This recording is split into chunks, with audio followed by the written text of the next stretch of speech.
Telah confirm kita akan dapat movie The Sims live action, bukan animated, Mat. The Lego Movie dan Barbie Movie akan jadi inspirasi untuk movie ni. Kalau level-level Barbie aku rasa okey lagi. Tapi Barbie tu aku macam okey lagi sebab dah banyak movie animated Barbie. So macam convert jadi live action tak adalah macam pelik sangat. Tapi The Sims ni memang tak ada movie animated tiba-tiba jadi live action terus, Mat. Like apa dia punya konflik? Tak dapat cukup tidur, tak dapat makan, tak mandi, macam tak perlu je, Mat.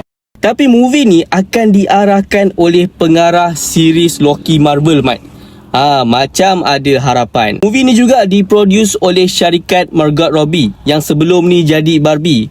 So aku rasa boleh macam ada harapan. Tak apa, sedangkan Minecraft pun boleh jadi live action. Daripada game kotak-kotak tu jadi live action, kita tengok macam mana The Sims ni boleh jadi live action. Harap-harap diorang buat The Sims Cast Away. Favourite aku tu. Like dan follow kalau korang minat konten-konten macam ni.